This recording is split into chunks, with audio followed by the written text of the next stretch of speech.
2026 stablecoin reset. Who wins a new economic war? They told you this was about protecting you. They told you the new 2026 stablecoin standards were consumer safety measures, guardrails, oversight. They lied. What is actually happening right now in real time is the largest seizure of monetary control since Bretton Woods. And most people watching this have absolutely no idea. The era of private crypto isn't ending. It's being dismantled on purpose. Central banks are not reacting to a crisis. They are executing one. And the 2026 compliance window is their deadline, not yours. Let me ask you something.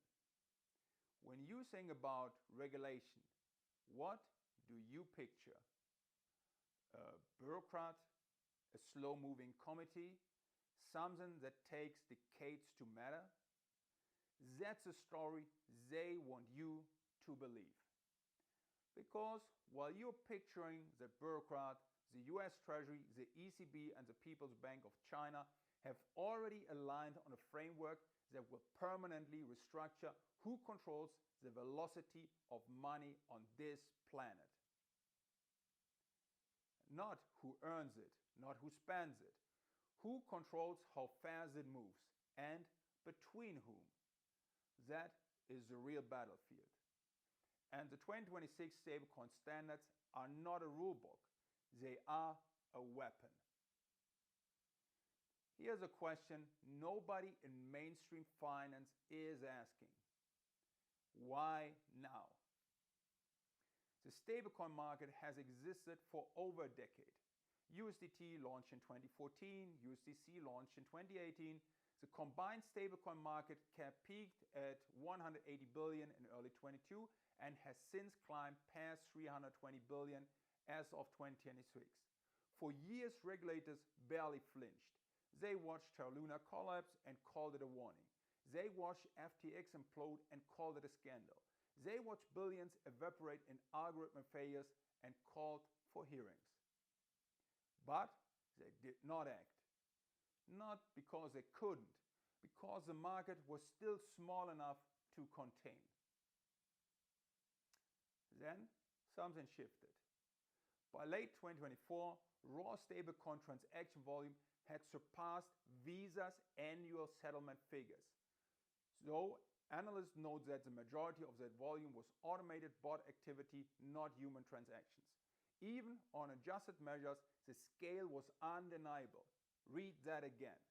A class of digital assets that most traditional economists still called experimental was processing more value annually than one of the world's largest payment networks.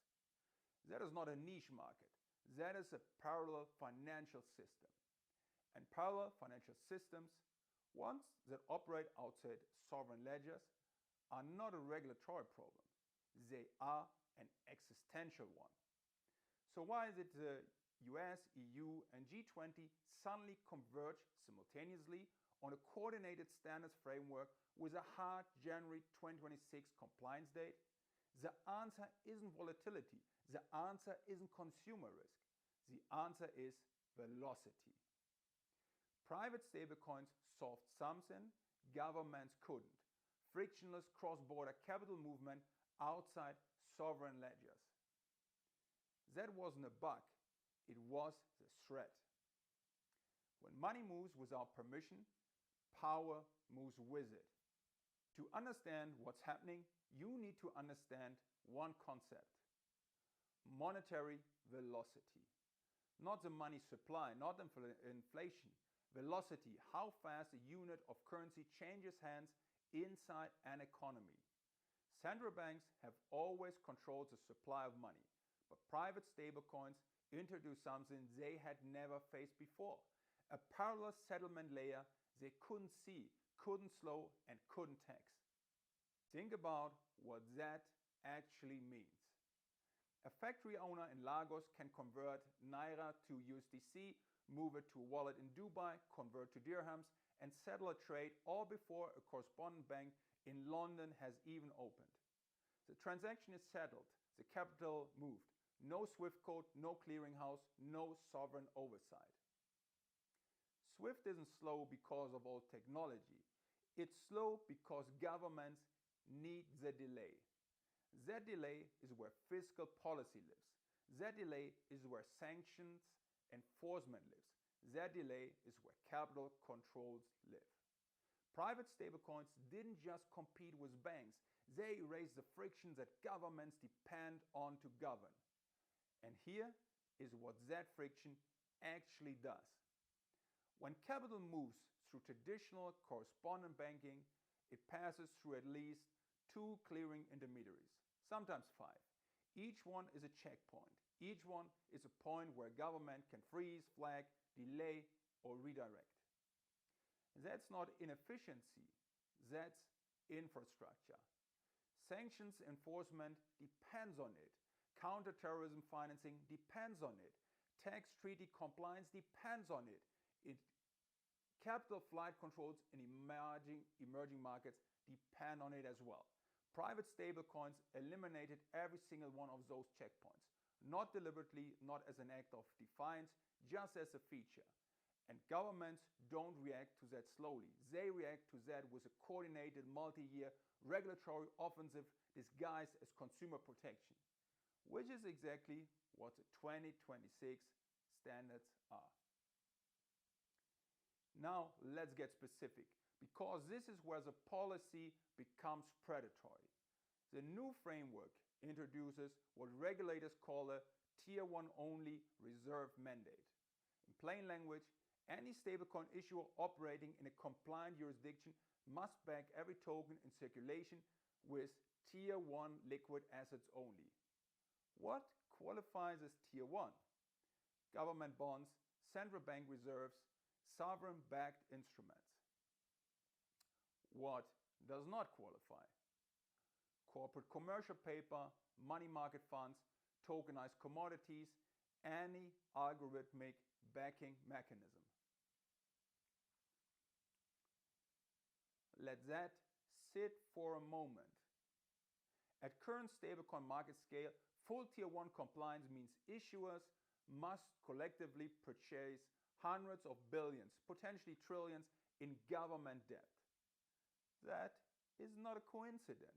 The US crossed 38 trillion in national debt in late 25, with the debt ceiling raised to more than 41 trillion in July of that year. The EU is navigating post-pandemic fiscal pressure across 27 member states. China is managing a structural slowdown in domestic credit demand. Every major sovereign power on earth has a debt problem. And every major sovereign power on earth just passed a rule requiring private stablecoin issuers to buy their debt. They didn't regulate stablecoins. They drafted them into service. This is not consumer protection. This is a forced circular economy for sovereign debt. And the secondary market has already started pricing it in. Legacy stablecoins that cannot meet the 101 liquid reserve transparency audit required under the new framework are trading at widening discounts. The stable premium is collapsing, and capital is fleeing to compliant instruments at a rate that tracks almost perfectly with the January 2026 deadline. The migration isn't random, it was engineered. Here's what comes next.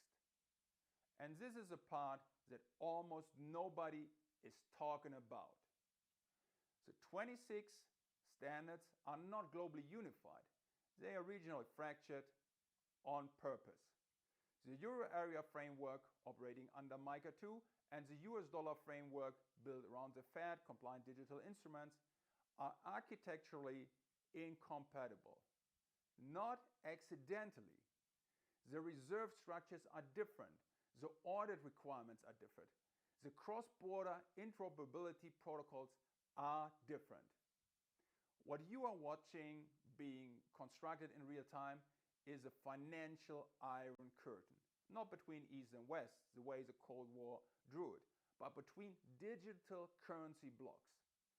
Dollar block stables, euro block stables, and the Yuan-dominated sovereign instruments that China is building in parallel through bilateral agreements that bypass traditional SWIFT rails entirely. These agreements exist. They are being signed today between China and Saudi Arabia, between Russia and India, between Asian economies and digital clearing frameworks that report to no Western institution. And the countries caught in the middle, the developing nations without the leverage to join a bloc on favorable terms, they are being forced to make a choice. Whose standards do you adopt? Whose reserve requirements do you comply with? Whose debt do you end up holding? Developing nations aren't choosing a currency, they are choosing a master. Think about what that actually costs. A country like Kenya, building our mobile payment infrastructure, needs international settlement rates. Those rates now come with a flag attached. Dollar block rails means US Treasury visibility into capital flows. Euro block rails mean ECB compliance architecture. Chinese digital yuan rails mean data sovereignty that travels in one direction. There is no neutral option. There is no just use crypto and stay independent anymore, because the 26 framework explicitly prohibits compliant exchanges from bridging non-sovereign digital assets into traditional fiat without full jurisdictional reporting. The off-ramp is a trap, and developing economies who need those off-ramps most are being absorbed into currency blocks they did not choose, built to serve debt markets they cannot influence, governed by reserve requirements that benefit creditors, not them. This is not hyperbole. This is a structure that is being built right now. Let me confront something directly. You may be watching this and thinking, this doesn't affect me. I don't hold stablecoins. I don't trade crypto. Here is the uncomfortable truth. You don't need to hold a single token for this to reshape your financial life entirely. Because what is being built here under the cover of stablecoin regulation is the infrastructure for programmable monetary policy at the individual transaction level. Every compliant stablecoin under the 26 framework must maintain full audit transparency. Every transaction must be traceable on a sovereign accessible ledger. Every cross-border movement of compliant digital assets must pass through jurisdictional reporting. That is not a stablecoin with guardrails. That is a central bank digital currency with better marketing. The line between a stablecoin and a CBDC has already vanished. You just haven't been told. The major centralized exchanges know this. That's why they are already purging non-compliant tokens. Not because they want to, because the gateway penalties under the 26 framework are existential. Exchanges that facilitate trading in non-compliant assets face fines structured as a percentage of total platform volume. At scale, that means 9 figures, quarterly. So the exchanges comply. The non-compliant liquidity doesn't disappear. It migrates into increasingly sophisticated decentralized dark pools, into peer-to-peer settlement networks that regulatory frameworks simply cannot reach.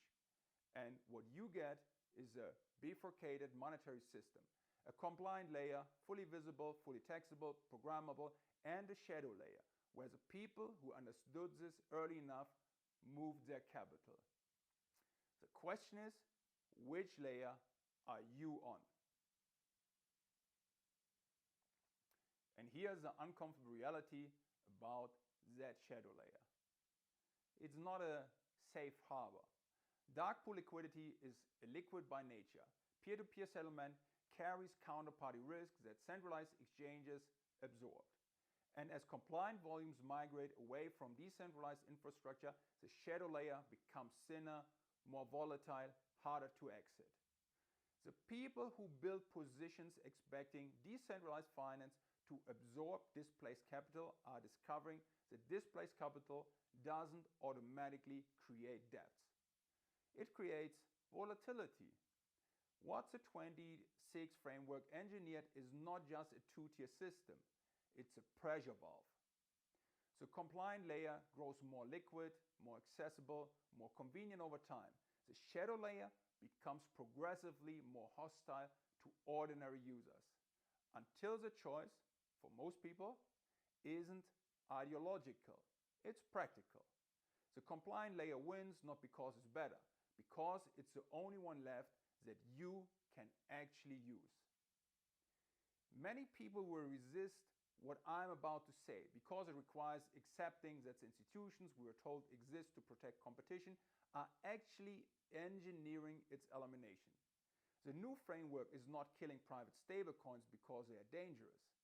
It's killing them because they worked.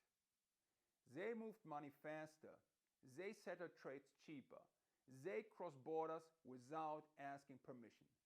That is not a flaw the 26 standards are fixing. That is a feature they are destroying. And the replacement, the green seal compliant instruments, the Fed stable, the MiCA 2 Euro instruments, they will offer every convenience of crypto speed, digital access, cross-border mobility with one critical difference.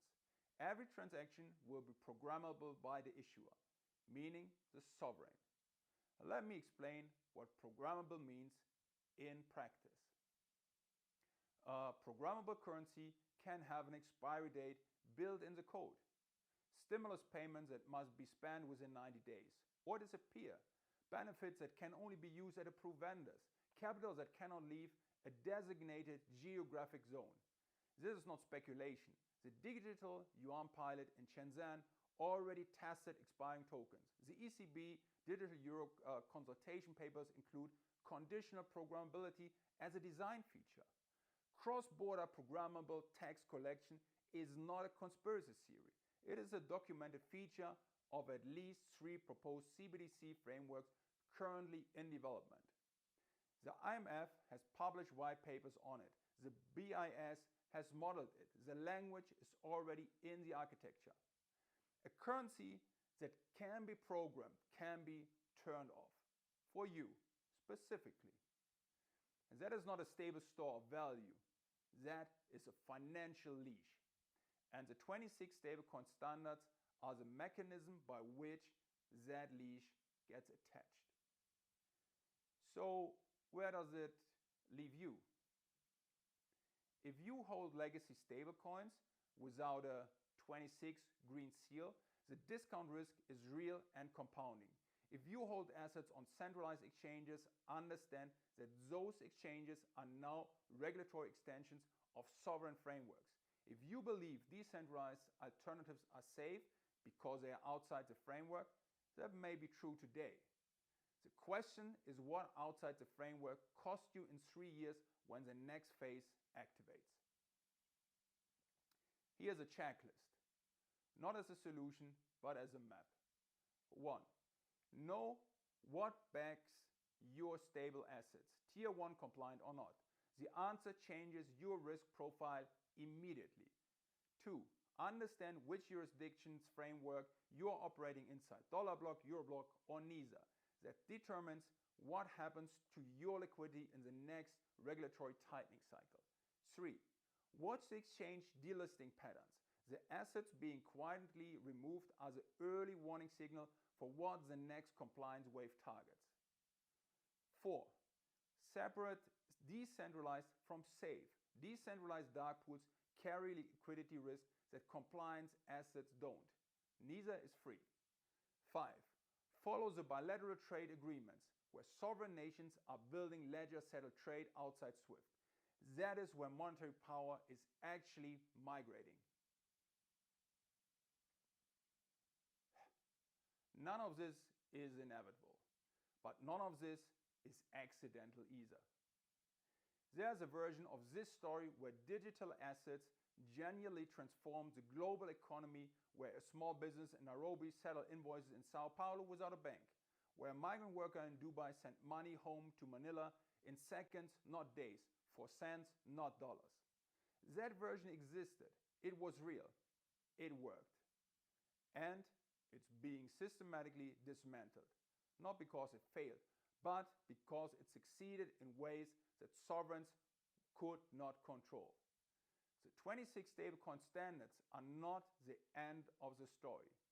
They are the first chapter of a much longer one, about whether the borderless movement of capital, the one genuinely democratizing force that digital assets introduced, can survive contact with the institutions it threatened. And here's a question I want you to sit with. If a currency can be programmed to expire, to be taxed at the moment of movement, to be blocked at the geopolitical border, is it still money? Or is it something else entirely? Something we don't have a word for yet. If you here for noise, swipe. If you here for deals, stay. Crypto shorts.